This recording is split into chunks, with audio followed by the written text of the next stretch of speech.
जय श्री कृष्ण। हम लोग 38वें श्लोक तक की यात्रा कर चुके हैं। 39वें श्लोक से यात्रा शुरू करने से पहले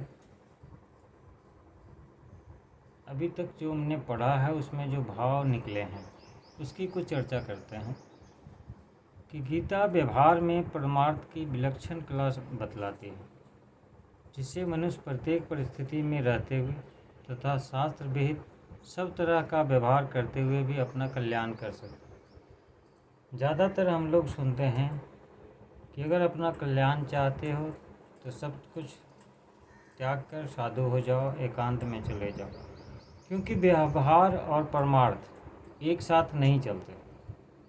परंतु गीता कहती है कि आप जहाँ हैं, जिस मत को मानते हैं, जिस सिद्धांत को मानते हैं, जिस धर्म संप्रदाय वर्ण आश्रम आदि को मानते हैं, उसी को मानते हुए गीता के अनुसार चलो तो कल्याण हो जाएगा। एकांत में रह तक वर्षों तक साधना करके ऋषि मुनि जिस तत्व की प्राप्ति करते थे, उस तत्व की प्राप्ति गीता के अनुसार व्यवहार करते हुए भी हो जाएगी। सिद्धि असिद्धि में सम रहकर निष्काम भाव पूर्वक कर्तव्य कर्म करना गीता के अनुसार व्यवहार करना है। अब युद्ध से बढ़कर घोर प्रवृत्ति और क्या होगी?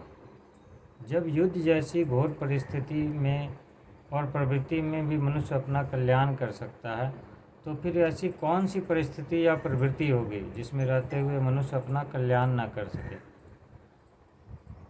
गीता के अनुसार आसन लगाकर ध्यान लगाने से भी कल्याण हो सकता है, और युद्ध करने से भी कल्याण हो सकता है। अर्जुन ना तो स्वर्ग चाहते थे, ना ही राज्य चाहते थे। वे केवल युद्ध से होने वाले पाप से बचना चाहते थे। इसीलिए भगवान यह कहते हैं कि अगर तू स्वर्ग और राज्य नहीं चाहता पर पाप से बचना चाहता है, तो युद्ध रूप कर्तव्य कर्म को समतापूर्वक कर, फिर तुझे पाप नहीं लगेगा। क्योंकि पाप लगने में हेतु युद्ध नहीं है, बल्कि पक्षपात, कामना, स्वार्थ और अहंकार है। युद्ध तो तेरा कर्तव्य है। कर्तव्य ना करने से और कर्तव्य करने से पाप लगता है, उसका युद्ध से कोई संबंध नहीं है। भगवान ने कहा है अर्जुन को कि अगर तू राज और स्वर्ग की प्राप्ति चाहे तो भी तेरे लिए कर्तव्य का पालन करना ही उचित है। और यह भी कहते हैं कि अगर तू राज या स्वर्ग की प्राप्ति ना चाहे तो भी तेरे लिए समतापूर्वक कर्तव्य का पालन करना ही उचित है। तात्पर्य यही है कि कर्तव्य का त्याग किसी भी परिस्थिति में उचित नहीं माना गया है। अब यहाँ से आगे की यात्रा करते हैं। पूर्व श्लोक में भगवान ने जिस समता की बात कही है कि सुख दुख में सम रह कर जब आप कोई कर्म करते हैं तो उससे पाप के भागी आप नहीं बनते हैं, तो आगे के 2 श्लोक में उसी को सुनने के लिए आज्ञा देते हैं। यहाँ 39वां श्लोक आता है, ऐसा ते विहिता सांख्ये बुद्धिर्योगे त्विमां शृणु बुद्ध्या युक्तो यया पार्थ कर्म बंधम प्रहास्यसि। कि हे पार्थ, यह बुद्धि तेरे लिए ज्ञान योग के विषय में कही गई, और अब तू इसको कर्म योग के विषय में सुन। जिस बुद्धि से युक्त हुआ तू कर्म के बंधनों को भली भांति त्याग देगा अथवा सर्वथा नष्ट कर डालेगा। यहाँ समबुद्धि का वर्णन सांख्य योग में पहले ही अच्छी तरह से किया है उन्होंने, सांख्य योग के आधार पर, जिसमें देहादेही का ठीक ठीक विवेक होने पर समता में अपनी स्वतः सिद्ध स्थिति का अनुभव हो जाता है। कारण कि देह में राग रहने से विषमता आती है। इस प्रकार सांख्य योग में तो समबुद्धि का वर्णन हो चुका है। अब उसी बुद्धि को तू कर्मयोग के विषय में सुन। यहाँ कहने का तात्पर्य है कि यह समबुद्धि कर्मयोग से कैसे प्राप्त होती है, इसका स्वरूप क्या है, इसकी महिमा क्या है, इन बातों के लिए भगवान ने इस बुद्धि को योग के विषय में सुनने की बात कही है।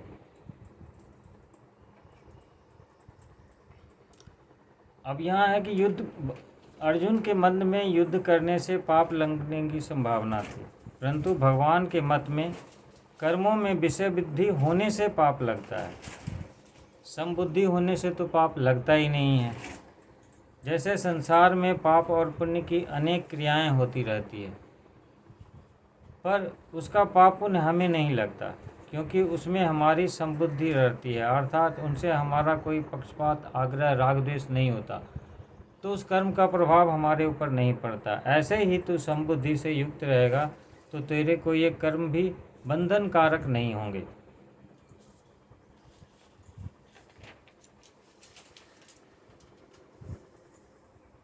इसीलिए भगवान कल्याण के अर्जुन ने अभी तक अपने कल्याण की बात पूछी है, तो इसीलिए भगवान कल्याण के अलग अलग मुख्य साधनों का वर्णन करते हैं। पहले भगवान ने सांख्य योग का साधन बताकर कर्तव्य कर्म करने पर बड़ा जोर दिया कि क्षत्रिय के लिए धर्मयोग युद्ध से बढ़कर श्रेय का कोई साधन नहीं है। फिर समबुद्धि से युक्त किया जाए तो पाप लगता ही नहीं है। अब उसी समबुद्धि को कर्मयोग के विषय में वो कह रहे हैं कि अब कर्मयोग के द्वारा उस स्थिति को कैसे प्राप्त किया जा सकता है और फिर उसका पालन कैसे किया जा सकता है। तो साधन बहुत सारे हैं, किसी भी एक पे चल के आप उसका प्राप्ति कर सकते हैं। तो जिस तरह से ज्ञान योग के द्वारा आपने समता प्राप्त करके कर्म करने का निश्चय किया है, वैसा ही आप कर्मयोग के विषय में कैसे कर सकते हैं। तो इसका अगला श्लोक है, नेहाभिक्रम नाशो अस्ति प्रत्यवायो न विद्यते स्वल्पमस्य धर्मस्य त्रायते महतो भयात्। इस कर्म योग में आरंभ का अर्थात बीज का नाश नहीं है और उल्टा फल रूप दोष भी नहीं है, बल्कि इस कर्म योग रूप धर्म का थोड़ा सा भी साधन जन्म मृत्यु रूप महान भय से रक्षा कर लेता है। अब यहाँ भगवान कहना चाह रहे हैं कि अगर समबुद्धि का केवल आरंभ भी हो जाए तो उसका कभी नाश नहीं हो सकता। मन की समता प्राप्त करने की जो लालसा उत्कंठा लगी रहती है, यही इस समता का आरंभ होना है। इस आरंभ का कभी अभाव नहीं होता, क्योंकि सत्य वस्तु की जो लालसा भी होती है वह सत्य ही होती है। इस मनुष्य लोक में मनुष्य ही इस समबुद्धि को प्राप्त करने का अधिकारी है। मनुष्य के अलावा जितनी भी योनियां हैं उनमें ज़्यादातर भोग योनियां ही हैं। इसमें यहाँ कह रहे हैं कि बीज का नाश नहीं होता, यानी आपने कोई साधन शुरू कर दिया है तो उसका नाश नहीं होता, क्योंकि उसके संस्कार जो हैं साधक के अंतःकरण में स्थित हो जाते हैं, जो साधक को दूसरे जन्म में फिर से ज़बरदस्ती आपको उसी रास्ते पे डाल देते हैं। तो इसका विनाश कभी नहीं होता। मान लीजिए कि आपने अभी कहीं की यात्रा करने जा रहे हैं, तो जहाँ तक आप थक के बैठ जाते हैं या सो जाते हैं, तो सो जाने से आप पुनः वहाँ नहीं पहुँचते जहाँ से आपने यात्रा शुरू की है, क्योंकि वो शुरू वहीं से होती है जहाँ से आप रुक गए थे। तो ऐसे ही समबुद्धि का होता है कि अगर ये एक बार आरंभ हो जाता है तो इसका नाश नहीं होता। दूसरा कह रहे हैं कि उल्टा फल रूप दोष भी नहीं है। जैसे सकाम यज्ञ, जब आप सकाम भाव से आप कोई कर्म करते हैं, कोई मंत्रोच्चारण हो गया, यज्ञ हो गया, अनुष्ठान हो गया, कर्मकांड हो गया, तो इसमें अगर कोई कमी रह जाती है या कुछ गलत हो जाता है तो इसका उल्टा फल भी प्राप्त हो सकता है। जैसे पुत्र प्राप्ति के लिए पुत्रेष्टि यज्ञ करता है, तो उसमें विधि की त्रुटि होने से पुत्र होना तो दूर, घर में किसी की मृत्यु भी हो जाती है। अगर इस तरह का कुछ नहीं भी होता है तो पुत्र पूर्ण अंगों के साथ प्राप्त नहीं होता। परंतु जो मनुष्य इस समबुद्धि में अपने अनुष्ठान को लाने का प्रयत्न करता है, तो उसे अनुष्ठान का कभी उल्टा फल प्राप्त नहीं होता। अब उल्टा फल प्राप्त इसलिए नहीं होता है कि उसमें उनको फल की कोई इच्छा ही नहीं रहती है। जब फलेच्छा रहती है तब तक समता नहीं आती, और जब समता आ जाती है तो फल की इच्छा नहीं रहती। अतः उससे अनुष्ठान का विपरीत फल होता ही नहीं है, ये संभव ही नहीं है। क्योंकि विपरीत फल क्या है? संसार में विषमता का होना ही विपरीत फल है। संसार किसी कार्य में राग होना और किसी कार्य में द्वेष होना ही विषमता है, और इसी विषमता से जन्म मरण रूप बंधन प्राप्त होता है। परंतु जब मनुष्य में समता आ जाती है, जब राग द्वेष नहीं रहते और राग द्वेष के ना रहने से विषमता नहीं रहती, तो फिर उसका विपरीत फल कहाँ से प्राप्त होकर जाएगा? तो इस सम बुद्धि रूपी धर्म का थोड़ा सा भी अनुष्ठान हो जाए, थोड़ी सी भी समता जीवन में आचरण में आ जाए, तो यह जन्म मरण रूप महान भय से हमारी रक्षा कर लेता है। महान भय तो जीव में सबसे अधिक भय मृत्यु से होता है। महान भय से रक्षा का मतलब हो गया कि जब महान सबसे बड़ा डर जो होता है इंसानों में, वो मृत्यु का ही होता है।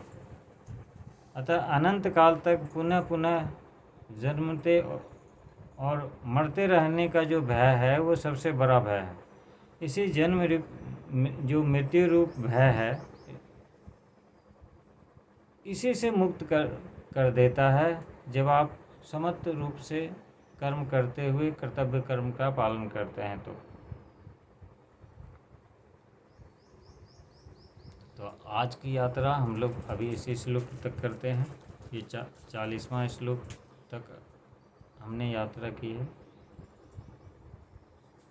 आगे से 41वें से शुरू करेंगे। जय श्री कृष्ण।